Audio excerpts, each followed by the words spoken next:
The dude digs in dirt, okay? Now, what more can I say? Welcome, Sam Otto.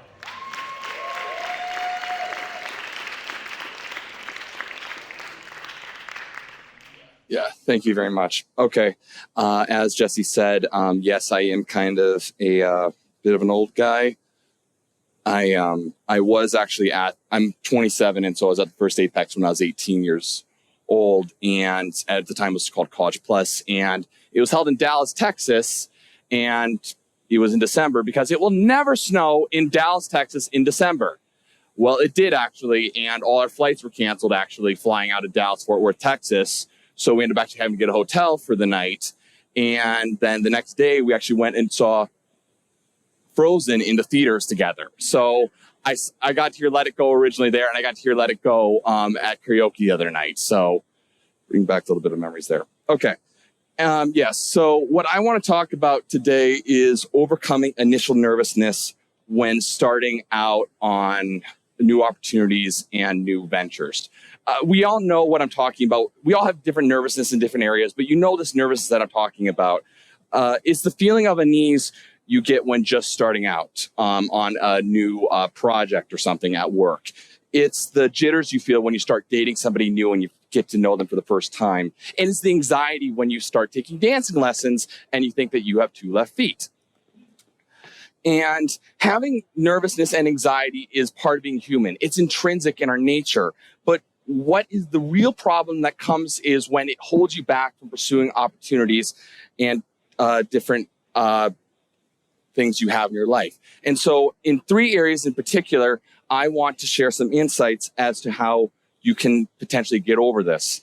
And it's just going to be 3 areas in particular. It's going to be careers, relationships, and hobbies and experiences. I will keep it to 3 because I'm the only thing standing between you and lunch and a nap. So going here now to careers. So as Jesse said, I have a degree in accounting, and so I am a CPA, which is a certified public accountant. And I am actually self-employed. I started my own firm and business 3 years ago. And because I'm Sam, I actually named my business Uncle Sam's Accounting, because you need Uncle Sam to help you with Uncle Sam. And yes, I do actually have nieces and nephews, so I am legitimately an uncle. So I started my business in the summer of 2020, so kind of in the midst of the COVID pandemic. And I did that because I was parting ways with my previous accounting firm, and it seemed like a good time to start it. And there was just a lot of uncertainty that was surrounding the time for a lot of us at that moment, for us that can think back to that time. And so I was starting this business here in the middle of 2020. And at the same time, after leaving the accounting firm I was working for, I was also moving as well. So I was going from my apartment in Madison, Wisconsin, back to my small hometown to start a business from scratch, essentially. So you can bet that I was pretty nervous about starting this. And I remember distinctly, I was sitting in my apartment with my things getting packed up and getting ready to move, and just fear just gripping me with this business idea that I had of starting my own accounting business, thinking of all the ways it could go wrong and everything. And I was this close to just saying, to hell with it all. I'm not doing this. And because I had good reason to be nervous. 50% of small businesses fail within the first 5 years. And you think it's risky to get married.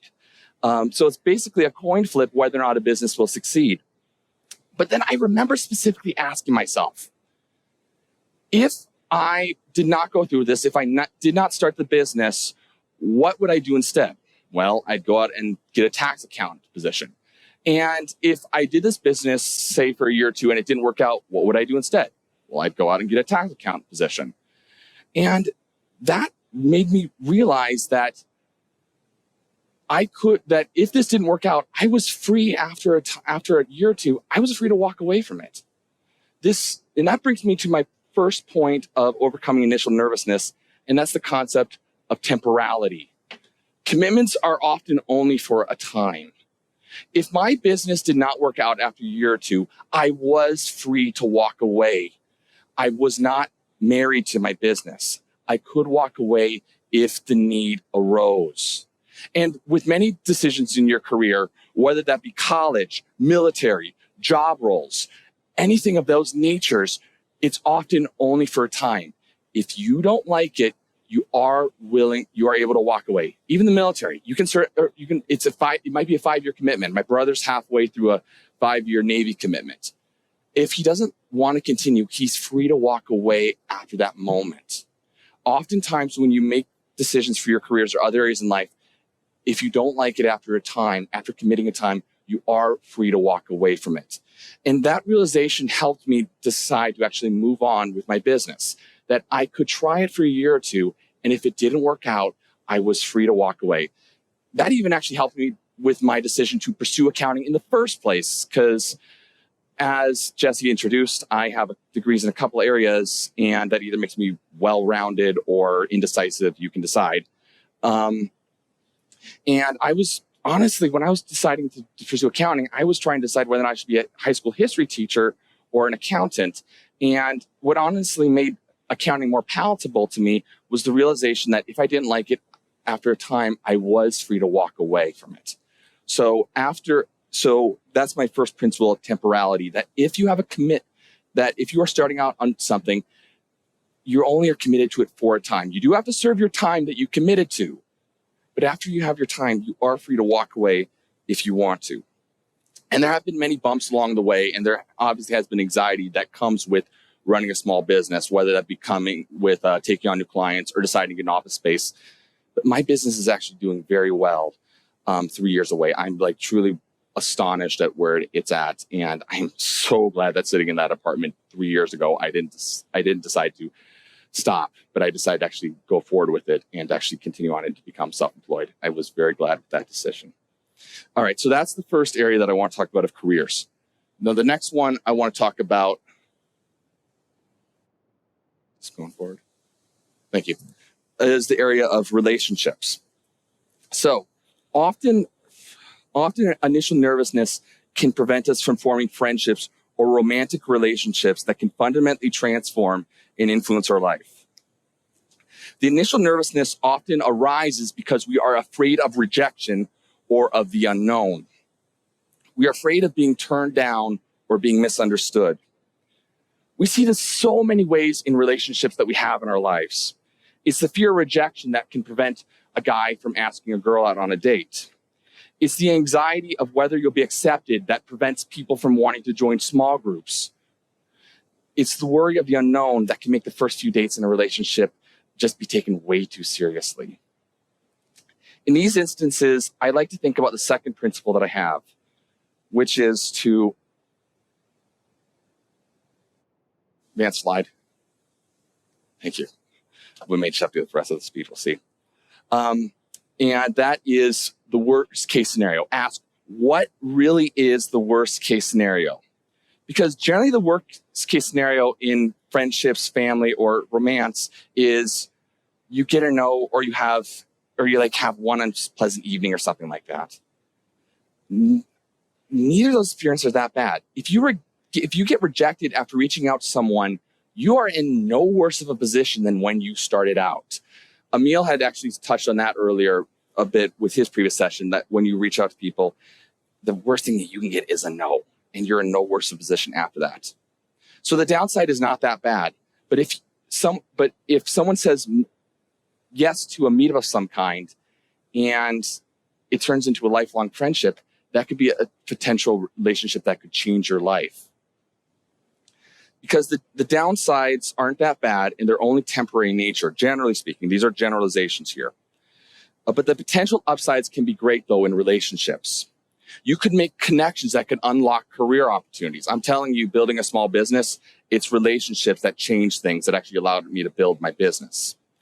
You can possibly find romance that lasts a lifetime. Maybe say yes to that date. Just see where it goes. Or you could potentially make a lifelong friendship, just somebody you are just is a close friend and you really enjoy being with. So back in 2016, I was actually glancing at the contacts on my phone, and I scrolled through a contact and there was a name on it, Vincent.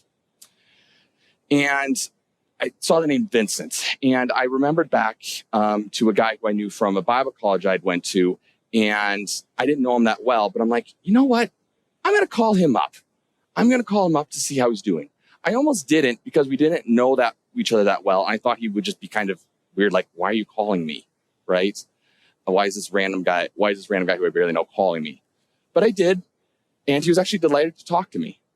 And ever since then, back in 2016, we have probably called each other once every month, once every other month. And we talk for like 2-3 hours at a crack, just catching up on life and everything. He's one of my, even though we hardly ever see each other, he lives in Vancouver with his wife. He's one of my closest friends. He's the guy with the red beard back there. I just had the privilege of being to see him for the first time in 5 years when he was driving through Iowa. So I got to see him and his wife, Sarah, and then another friend of ours named Cy. So that was a friendship I would not have had if I just hadn't taken that first step of deciding, you know what, I am going to give Vincent a call and see how he is doing.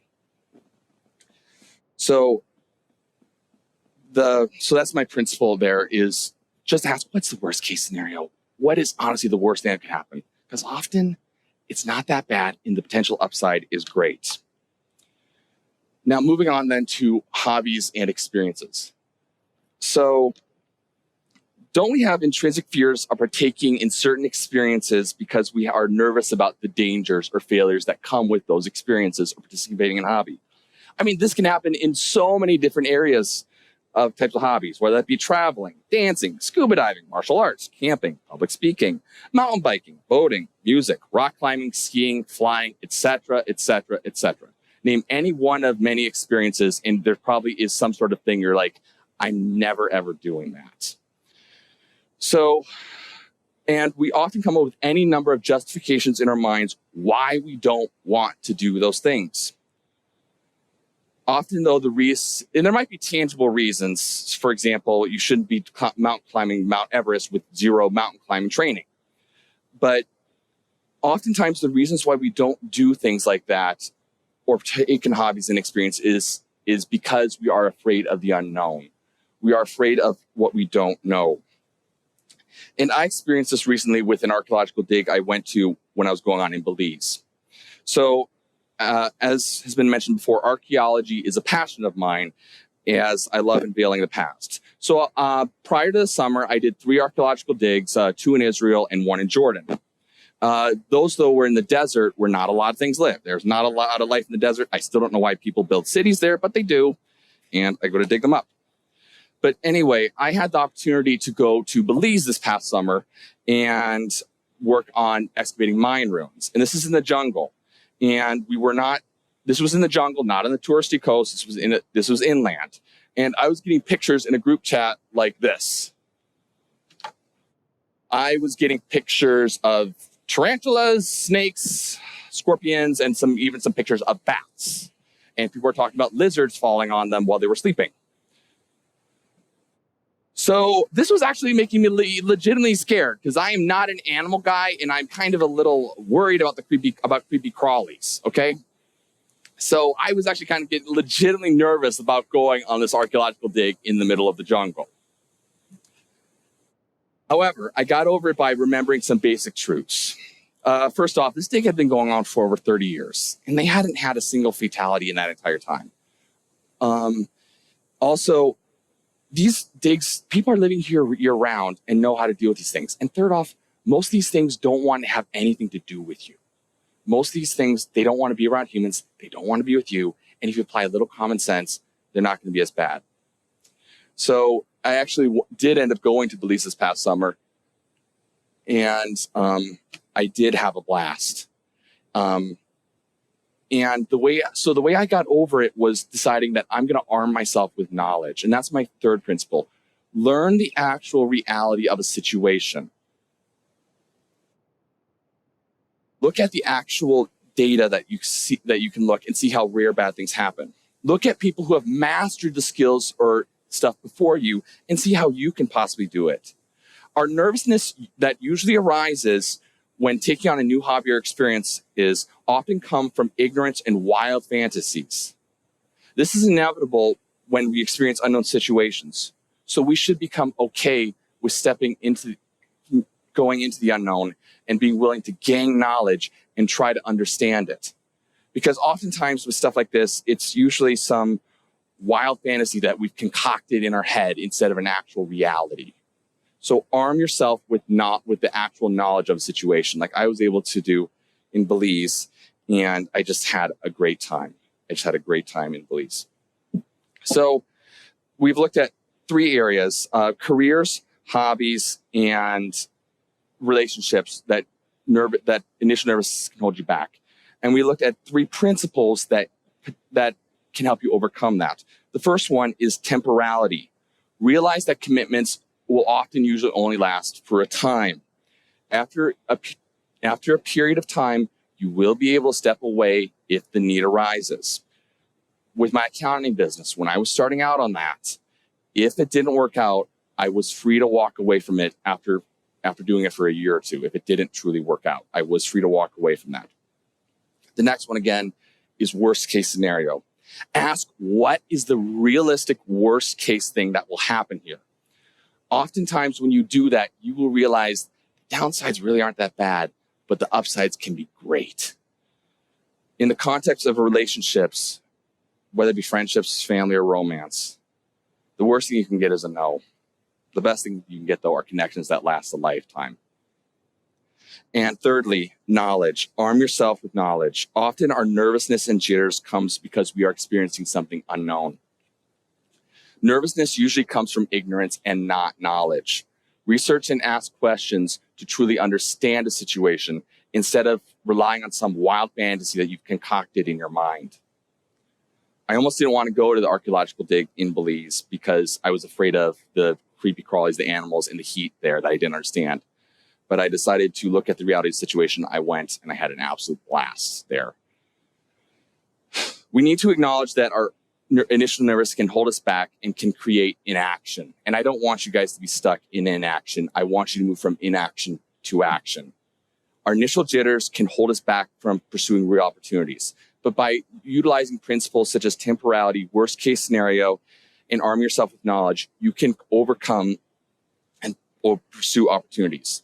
All this is just theory, though. I truly do hope that you can actually apply these in real world scenarios. I just listed off 3 areas of careers, relationships, and hobbies, but there are other areas you can obviously apply this to as well. But my ultimate hope is that you go from inaction to action and are able to pursue actual action. I'm going to leave you with a quote from Dale Carnegie, where he said, "Inaction breeds doubt and fear. Action breeds confidence and courage. If you want to conquer fear, do not sit home and think about it. Go out and get busy." Thank you.